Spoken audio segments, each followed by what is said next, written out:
गोवा। आज जब भी कोई गोवा की बात करता है तो मन में एक मनोरम छवि बस जाती है। अपने इतिहास में गोवा या गोमंतक कई वैभवशाली साम्राज्यों की राजधानी रहा है। गोवा एक समृद्ध प्रांत हुआ करता था। विभिन्न व्यवसाय और व्यापार यहाँ फूलते फलते थे।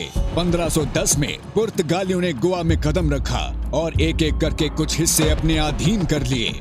इससे गोवा की शांति और संस्कृति पर गहरा प्रभाव पड़ा। मंदिर तोड़े गए, धर्म पर आक्रमण हुआ तो प्रजा ने अपनी आवाज उठाई और कुंकोलिम गांव के लोगों ने 1583 में पुर्तगालियों के खिलाफ पहला विद्रोह किया। जब प्रजा पर पुर्तगालियों के अत्याचारों की कोई सीमा नहीं रही, विदेशी ताकतों को टक्कर देने मराठा साम्राज्य के कीर्ति स्तंभ छत्रपति शिवाजी महाराज स्वयं आ पहुंचे।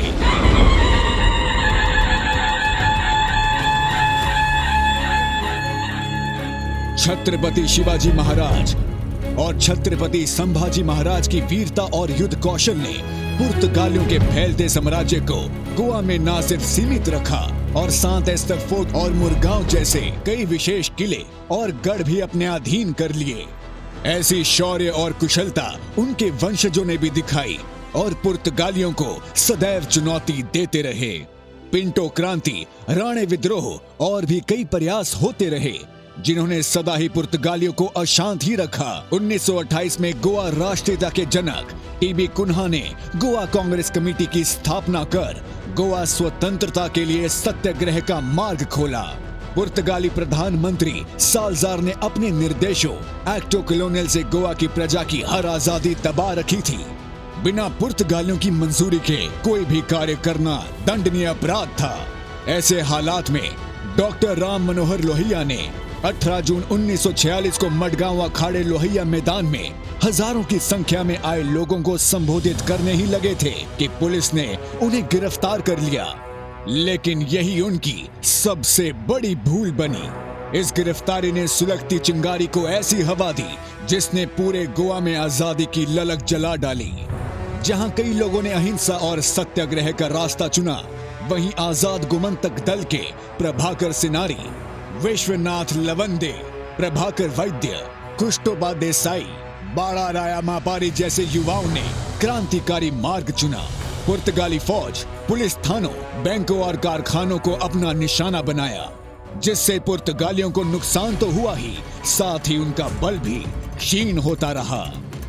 एक तरफ गोवा लिबरेशन आर्मी और आजाद गोमंतक दल जैसी संस्थाएं गोली बारूद से क्रांति कर रहे थे, तो दूसरी तरफ हजारों लोगों ने गोवा की आजादी के लिए सत्याग्रह का रास्ता चुना और 15 अगस्त 1955 को लोग गोवा में उमड़ने लगे। आंदोलन रोकने के लिए पुर्तगालियों ने देखते ही गोली चलाने के संदेश तक दे डाले। क्रांतिकारियों ने एकजुट होकर पत्रा देवी में सत्याग्रह धरना करने का नियोजन बनाया। इस सत्याग्रह में भारत के कई कोनों से लोग आए थे। इसी सत्याग्रह पर पंजाब के एक युवा करनैल सिंह बेनीपाल शहीद हो गए। इस स्वतंत्रता यज्ञ में कई गोवा के और देश के कई हुतात्माओं ने और कई महानुभावों ने अपना योगदान दिया। इसमें मोहन रानडे, जगन्नाथ राव जोशी और भी सहस्रों नाम हैं। महिलाओं ने भी भरपूर योगदान दिया। इनमें शारदा ताई सावयकर, वत्सला कीर्तनी, प्रमिलाबाई जांबाविलीकर, सुधा ताई जोशी और सहोदरा देवी प्रमुख नाम हैं। एक ओर क्रांति चलती रही, दूसरी ओर भारतीय सरकार अंतर्राष्ट्रीय स्तर पर गोवा के लिए आवाज उठाती रही। पुर्तगाली साम्राज्य की क्रूरता अंतर्राष्ट्रीय अखबारों में भी छपती रही। इससे पुर्तगालियों पर भारी दबाव पड़ा। चारों ओर से हो रही उथल पुथल से पुर्तगाली बौखला उठे। इसी बौखलाहट में नवंबर 1961 में पुर्तगालियों ने एक एक करके 2 जहाजों को भारत सेना का समझकर उन पर आक्रमण कर दिया। यही पुर्तगालियों की आखिरी भूल साबित हुई। अंततः तत्कालीन रक्षा मंत्री श्री वी.के. कृष्ण मेनन के आदेश पर ऑपरेशन विजय नियोजित किया गया। 17 दिसंबर को गोवा पर भारतीय सेना ने कूच किया। जल सेना ने गोवा को घेर रखा था। हवाई सेना काल की तरह गोवा के आकाश में मंडरा रही थी। अपने आप को बचाने के लिए पुर्तगालियों ने गोवा के सारे सेतु जला डाले। परंतु भारतीय सेना ने गोवा पर वर्चस्व स्थापित कर पुर्तगालियों से घुटने टिकवा दिए। आखिरकार गोवा आजाद था और इस प्रकार 19 दिसंबर 1961 को गोवा भारत का अटूट अंग बना।